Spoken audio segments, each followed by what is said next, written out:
Assalamualaikum warahmatullahi wabarakatuh.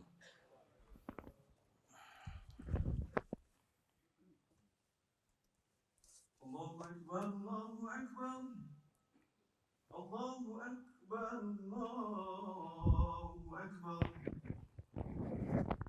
Asyhadu an la ilaha illallah. Asyhadu an la ilaha illallah. Asyhadu anna Muhammadar Rasulullah. Asyhadu anna Muhammadar Rasulullah.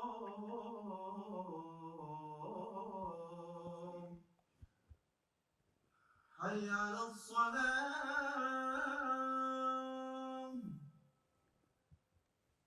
Hayya 'alas salam.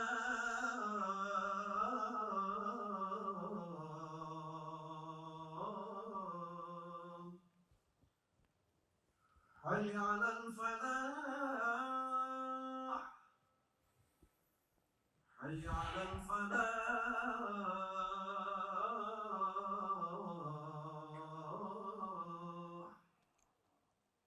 Allahu Akbar, Allahu Akbar. La ilaha illallah.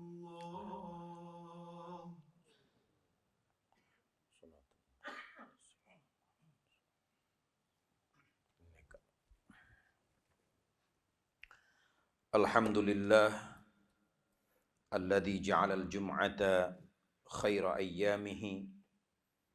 Ashhadu an la ilaha illallah wahdahu la syarika lah.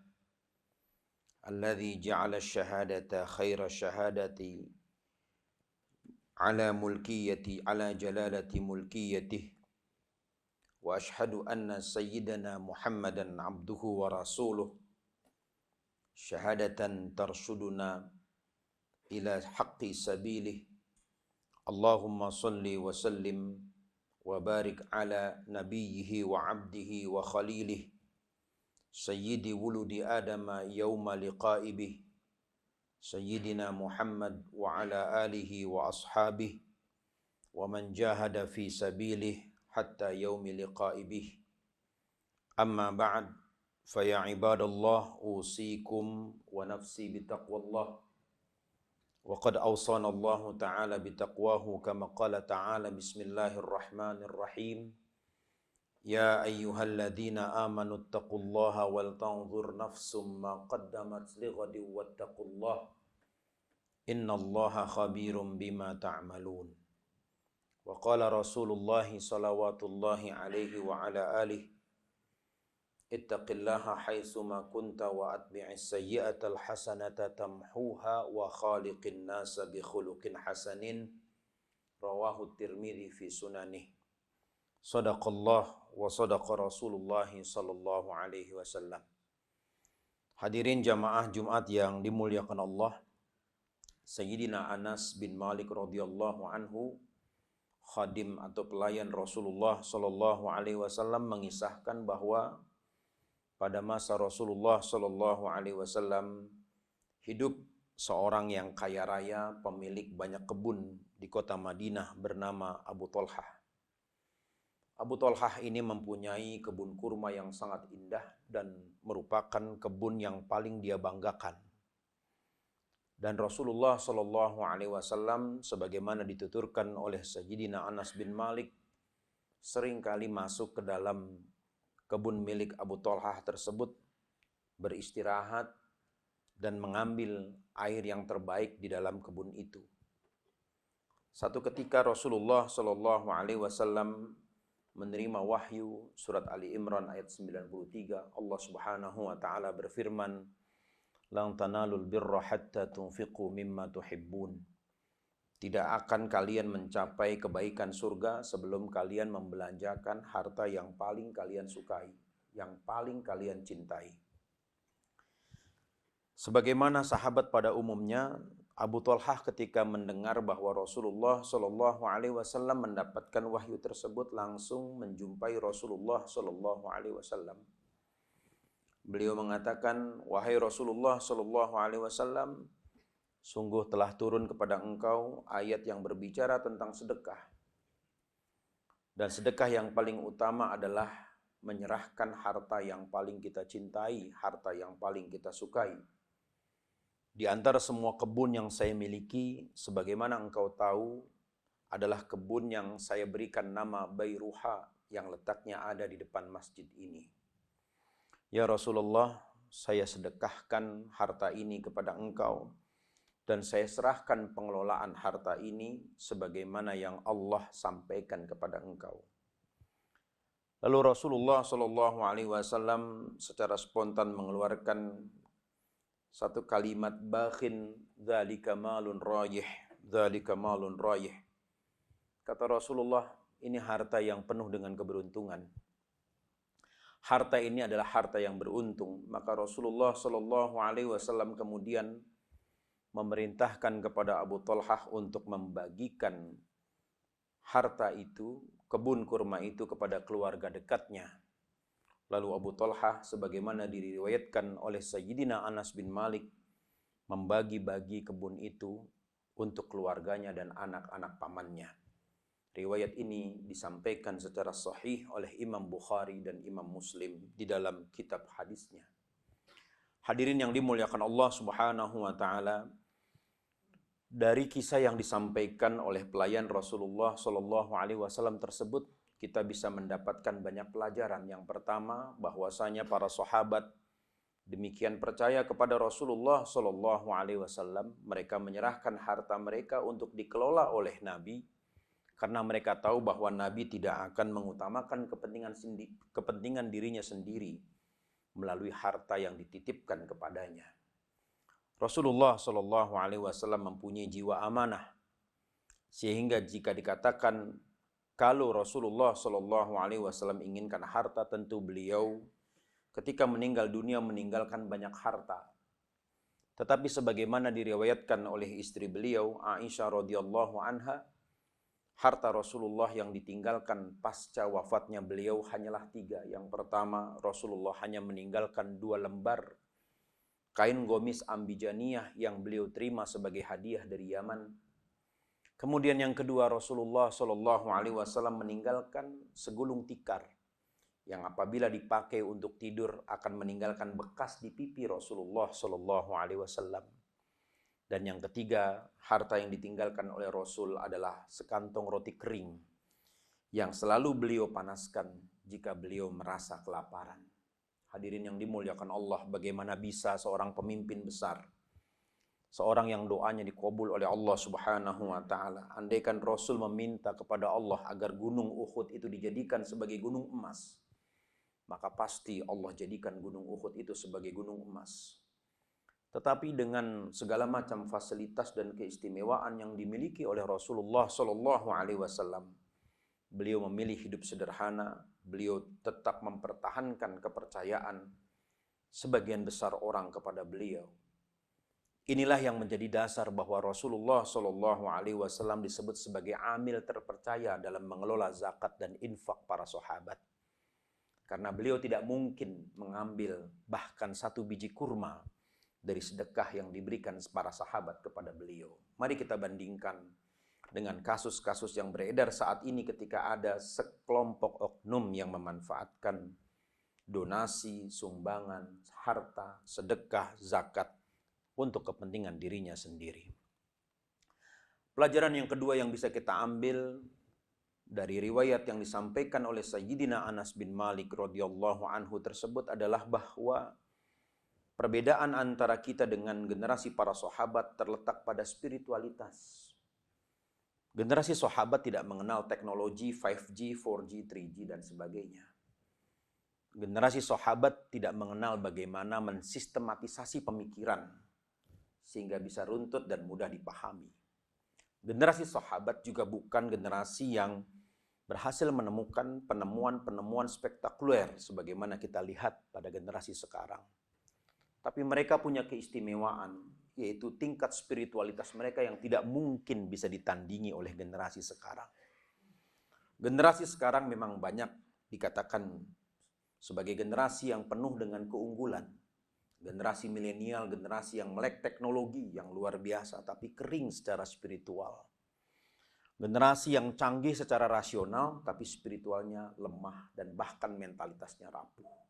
Ini berbeda dengan generasi sahabat. Ketika mereka mendengar satu ayat, mereka percaya kepada ayat itu dan mereka hakul yakin bahwa pasti ada jutaan hikmah di balik ayat yang diturunkan kepada Rasulullah SAW. Sehingga dikatakan oleh Sayyidina Abdullah bin Mas'ud radhiyallahu an, nahnu qaumun nu'minu qablal Qur'an. Kami ini adalah sekelompok orang yang sudah beriman sebelum ada mushaf Quran di depan kita.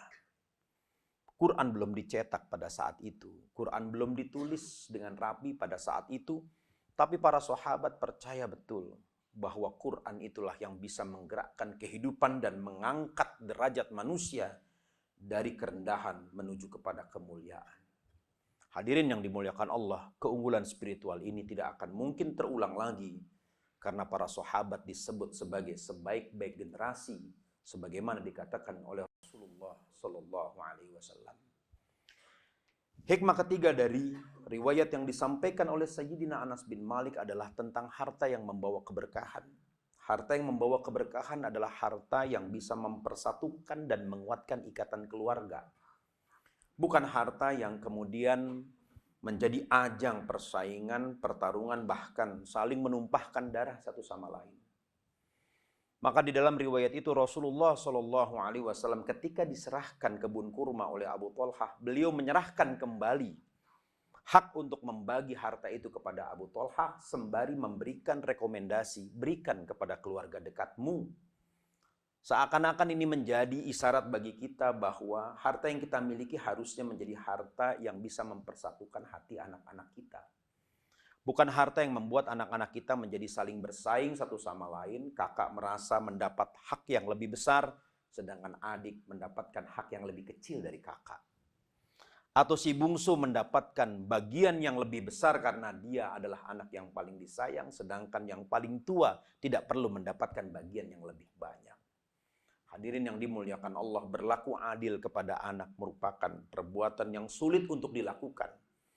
Bagaimana kita bisa berlaku adil kepada anak? Bagaimana kita bisa berlaku adil kepada perempuan yang kita jadikan sebagai istri kedua, ketiga, dan keempat? Sedangkan berlaku adil kepada anak saja belum tentu mampu kita lakukan.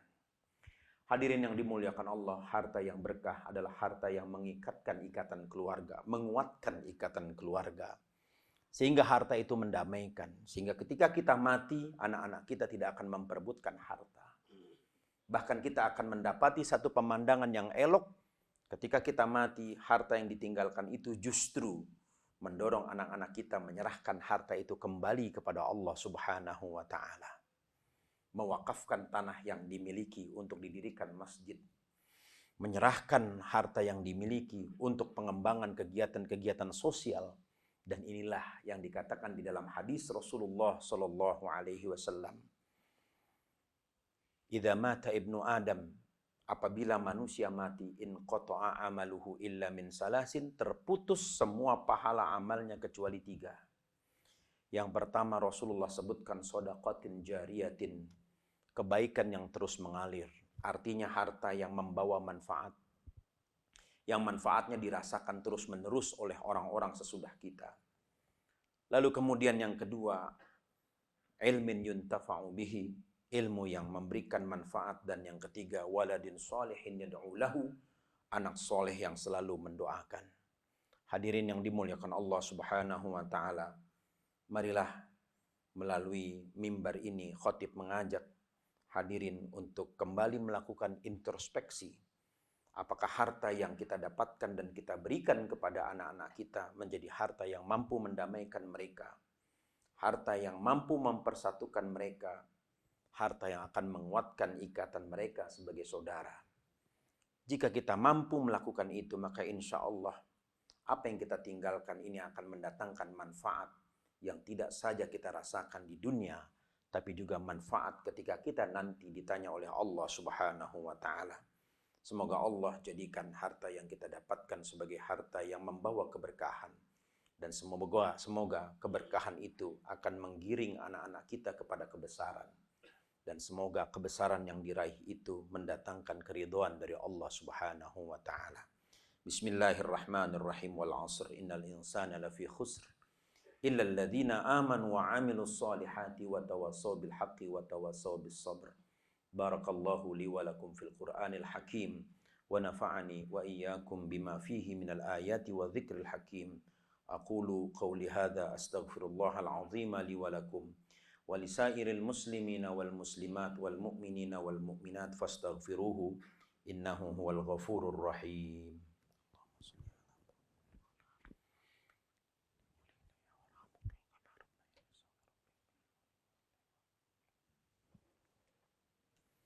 Alhamdulillahi rabbil alamin wal 'aqibatu lil muttaqin wala 'udwana illa 'alal zalimin.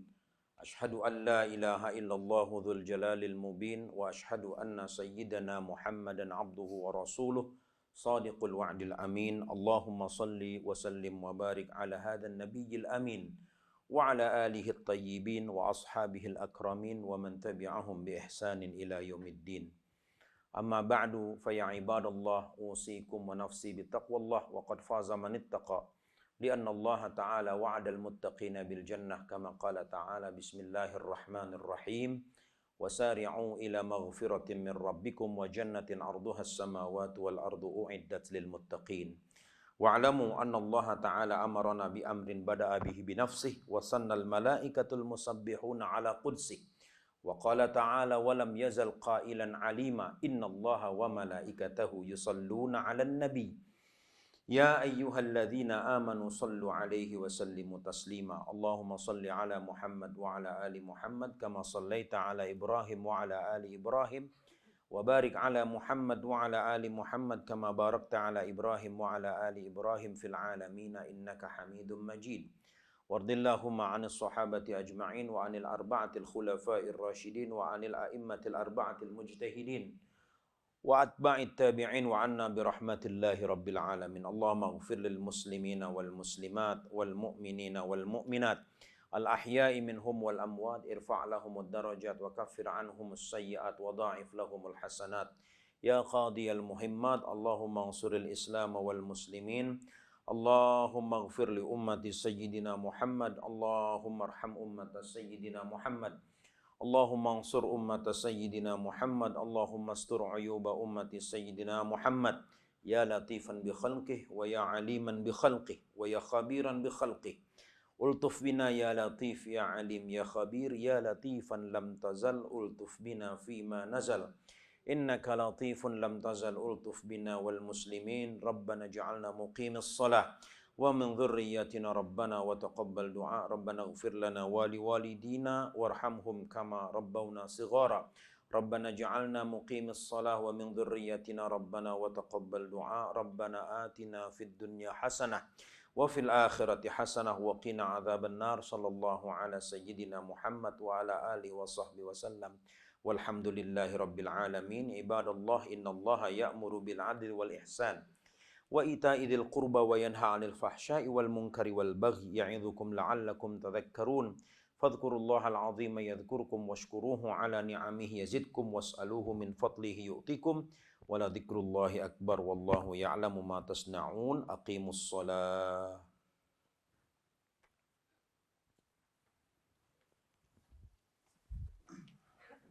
Allahu Akbar, Allahu Akbar.